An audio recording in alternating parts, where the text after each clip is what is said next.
Сәлем достар, мен сіздерге Шерхан Мұртазаның «Жұлдыз көпір, құл көпірі» шығармасынан үзінді ұсынамын. 1915 жылдың көктемінде Ташполат байға келіп жалданған екі студент еді.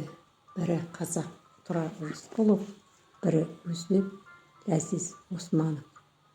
Енді екеуі де қожасыз үйдің әулісінде алшаң басады. Қастарында Москвадан келген төтенше комиссар және бар. Рысқұлов Кобозевті ұмытып кеткендей өзгеріп сала берді.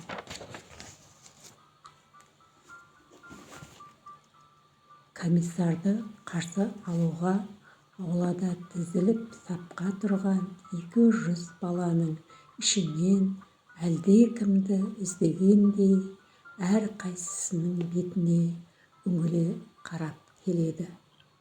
Балаларға кілең көкала жағалы матроска кигізіп қойыпты. Бәрінің шашы тықыр, шетінен күзеп тастапты. Сондықтан болар бәрі бір қалыптан шыққандай, бір-біріне ұқсас. Пансионаттың бастығы мен тәрбиешілер асып-сасып, кейбіреулерінің жылтыраған бұрындарын өз омырауларымен сүртіп, жағаларын түзеп, көйлектерінің салбыраған етектерін шалбарландырып ақ безілдеп жүр. Шалбар деген дөрекі қара сукнодан тігілген екен.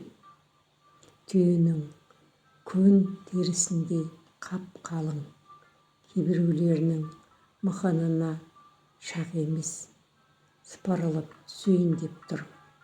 Оны бала байқұс ышқырынан ұстап алып көтеріп тұр. Рысқұлов бірінші шәкірттің басынан сипай бергенде бала кірпінің тікеніндей тікірейген тықыр шаш алақанына дыз еткізді. Ащы, дызыл емес, ауыртпайтын, жүрегіңді шым еткізетін мейірімді дызыл. Жоғалып кеткен Артурдың басын ойлап тұрғандай көрінеді. Жоғалып кеткен Артурдың басын сипап тұрғандай көрінеді. «Қайдан келдің?» деп сұрады Рысқұлов балаға еңкейіп. «Арыстан», деді бала. «Сен қайдан келдің айналайын?» «Ақмешіттен». «Сен ше?» «Наманганнан». «Сен?» «Жезқазған». «Сен?» «Шымбайдан». «Сен?» «Шаржаудан». «Сен?» «Әулиеатадан». Рысқұлов оның бетіне қарайды да келесі балаға бұрылады. Қайырыла беріп, «Артур деген баланы білмейсің бе?» дейді. «Жоқ», деп бала басын шайқайды. «Сен пішпектен, Түркістанның төрт бұрышынан түгел жиналған екен-ау, тұтас Түркістан. Түркістанның болашағы осылар». Рысқұлов пансионат бастығына шұғыл бұрылып: «Пансионатқа ат қойдыңыздар ма?» деді. «Жоқ, жолдас Рысқұлов», күмілжіңкіреп тұрып. «Егер ЦИК қарсы болмаса, сіз қарсы болмасаңыз, Рысқұлов атындағы пансионат деп атасақ, өйткені бұл өзі тікелей сіздің көмегіңізбен ұйымдасты ғой», деп еді. «Дұрыс», деді Кобозев. «Рахмет, Петр Алексеевич», деді Рысқұлов. «Енді мені тыңдаңыздар, қараңыздаршы», деп сапта тұрғандарды меңзеді. Үлкен кісілер сапты бастан аяқ тағы сүзіп шықты. Кілең тұнжыр түстер, кілең ызғарлы көздер. Мына дүние бұлар туа салысымен әлденелерін тартып алғандай, әлдекімді өштері қалғандай кіжінісі бар. кейіптің келбеттерінде. Көрдіңдер ме? Деді Рысқұлов. Ол үлкендерге бұрылып. Тұрар, түгел Түркістан осы. Жаңа мен қайдан келдіңдер деп бекер сұраған жоқпын. Осында Түркістанның төрт көзі түгел, қазағы да бар, өзбегі де бар, қарақалпақ та бар, қырғызы мен түркмені де бар, орысы да тұр, тәжік те тұр. Тағы кім бар? Татар да бар, деді пансионат директоры. Иә, интернационалды бір тұтас Түркістан деген осы. Сондықтан менің ұсынысым пансионат атын Жас Түркістан деп қою керек. Бұл қалай? Дегендей Рысқұлов жан-жағына қарады. Дұрыс, дұрыс, десті өзгелері. Балалар, бауырларым, деді Рысқұлов енді назарын жеткіншектерге бұрып. Сендер қабырғаларын қатпай жатып, қарындарың ашты, ата-аналарың ашаршылыққа ұшырады. Оларды сендер ұмытпаңдар. Әрқайсың әкең болған, шешең болған. Ұмытпаңдар оларды. Аты жөнін ұмытпаңдар. Тек өз әкеңнің атымен жазыл. Туған жеріңде, туған ауылыңда қыстағыңды ұмытпа. Ал ендігі әке-шешең осы пансионат, отаның да осы. Оның аты Жас Түркістан. Ұқтыңдар ма? Иә, да, деп шырылдайды шыққан дауыстар. Шыршық бойынан шырқау биікке көтеріліп, лек тасқындап барып басылды. Кобозев пен Рысқұлов жас түркістаншыларды бірге түскі тамаққа отырды. Ташпулат бай үй-жайды молынан пішкен. 200 бала әулесіне түгел сиып кетеді. Бастырма астында ұзыннан ұзақ соққан жабайы столы. Жан-жағы құранды орындықтар. Балаларға жатын орынға байдың қуыс кішіктері, тышқары деп аталатын бұлым бөлмелері де жетеді. Бастырма астында ұзын стол, әрі тамақтанатын, әрі сабақтанатын класс есепті. Аспаз әйел мен оның көмекшісі балаларды қалайы тостақандарға шелек пен сорпа құя бастады. Әйел құрметті қонақтарға сорпа берер-бермесін білмей іркіліп еді. Рысқұлов бізге де деп тостаған тосты. Сорпа дегені қара суға қайнатылған килка балық екен. Кесір болмасын, итке берсе ішкісіз. Балалардың қалайы қасықтары сақыр-сұқыр жүріп кетіп, ыдыстарға қалай түстес судан шанышқыдай ит балықтарды қайқаң суырып алып шығып жатты. Кейбір зымияндары үлкендер қайтер екен деп меймандар жаққа қарайды. Соны аңғарған Рысқұлов пен Кобозев бір-біріне қарап алып, таңдайларын тақылдата тамсанып қойып, әлгі бал татыған балық сорпасын сораптай соқты. Тұздалған ащы балықтан аузы аяздай қарығанына қарамастан жалап, жұқтап, тіпті тәрелкеде қалған жұғынын басына көтеріп жұтып қойды. Орамалмен аузын басып сүртіп барып болып, қалай балақайлар, тойдыңдар ма? деп қалды. Өздерімен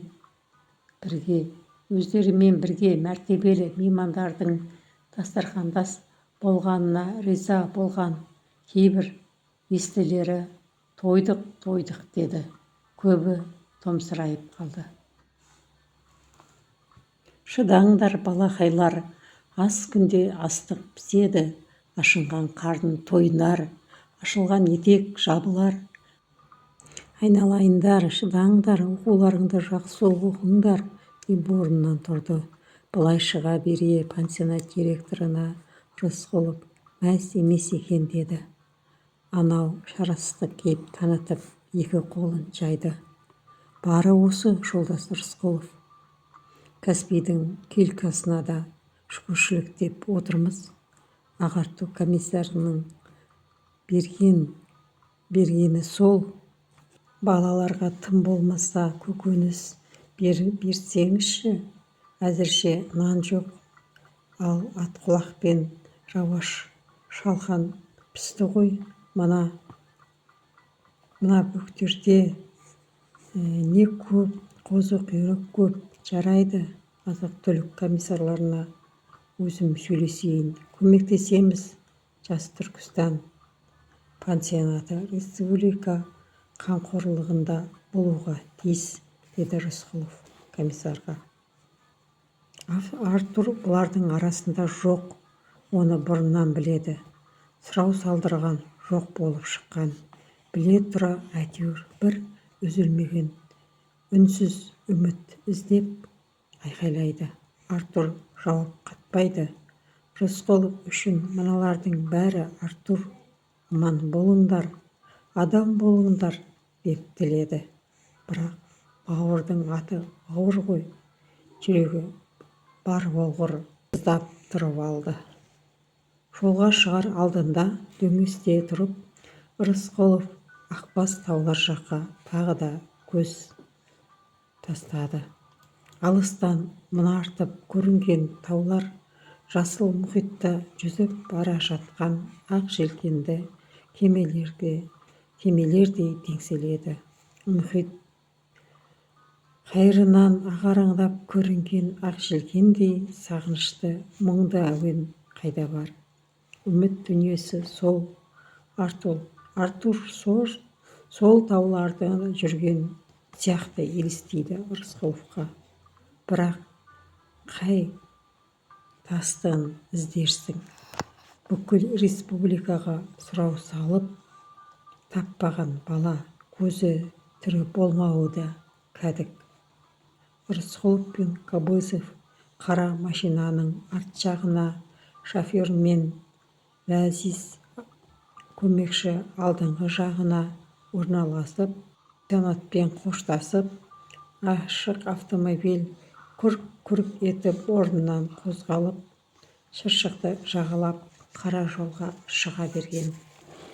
Қосарлана атылған мылтық дауысы тау төңкерердей гүрс ете қалды.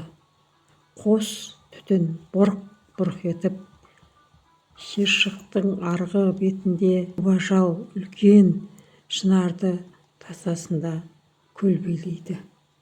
Комиссарлардың әлі алда көрер жарық сәулесі бар екен. Ысқырық құлақтарының түбінен зу өте шықты. Енді бәрі бұғып үлгерген. Нагандардың, маузерлердің шығарып үлгерген. Шыршықтан арғы беті мен бергі беті тұтам қасқа. Қарудың оғы арғы жағаға жетпей суға түсіп, жыж-бұж етіп жатыр. Соны көрген ағылшын кестері басмашылар қара автомобильді атыстың астына алды. Алдыңғы қалқан әйнек күл паршасы шығып, оның жаңқалары шофер мен Ләзиздің бетін жаралап кетті.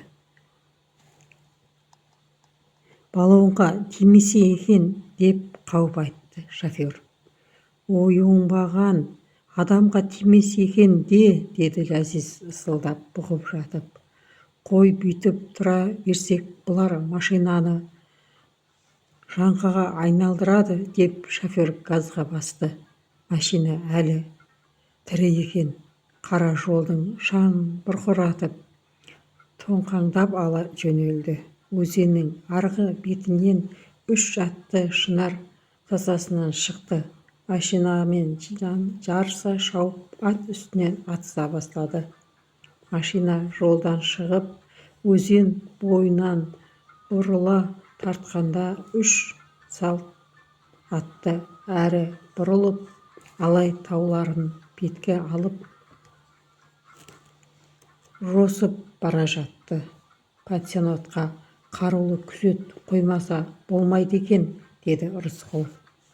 Пансионатта не жейді бұл бандалар, деп қалды қабағы түсіп Кобозев. Килькаға қызығып жүр деп ойлайсың ба?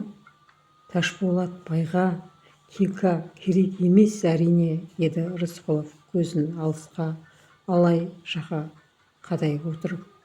Оның ендігі әрекеті зиянкестік, балаларға зияны тиіп жүрмесе, ол қазір ұясын алдырған қасқыр сияқты. Аянбайды да, аямайды да. Ташпулат бай екенін қайдан білдіңіз? Астындағы атынан таныдым. Атақты жирен қасқа ғой. Ауыздығын жұлқып жер тарта беретін әдеті басылмаған екен. Кобозев Рысқұловқа бағдарлай қарап қалды. Қалай ойлайсыз, біздің мұнда екенімізді біліп келді ме, әлде кездейсоқ ұшырасты ма? Құрметті оқырман, осы оқиғалардың жалғасын тыңдағыларыңыз келсе, менің арнама тіркеліп, лүпіл басып, пікір жазып, қолдап кетулеріңізді сұранамын. Тыңдағандарыңыз үшін көп рахмет.